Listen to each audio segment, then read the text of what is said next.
જો તમે પણ મોઢું ખુલ્લું રાખીને સૂતા હોય ને તો આ વિડીયો તમારા માટે જ છે. જો તમે ના કરતા હોય ને કોઈ બીજું આવી રીતના સૂતું હોય ને તો એને જરૂરથી આ વિડીયો મોકલજો અને બતાવજો. તમે જો મોઢું ખુલ્લું રાખીને સૂવે છે તો તમે વિડીયોમાં જોયું શું થઈ શકે છે.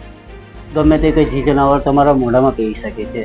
આનો એક સરળ અને સારો ઈલાજ છે. હું તમને બતાવીશ, પણ વિડીયો છેલ્લા સુધી જરૂરથી જોજો.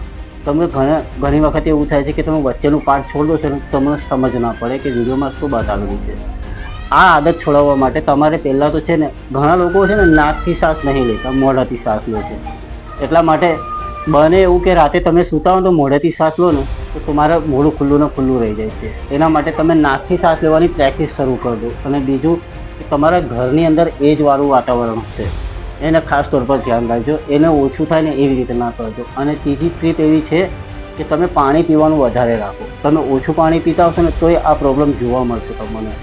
જો આ ટ્રીપ અને ટિપ્સ તમને કેવી લાગી, સારી લાગી તો એક લાઇક અને શેર કરજો. અને બીજા આવા વિડીયો જોવા માટે લાઇક અને ફોલો જરૂરથી કરી લેજો.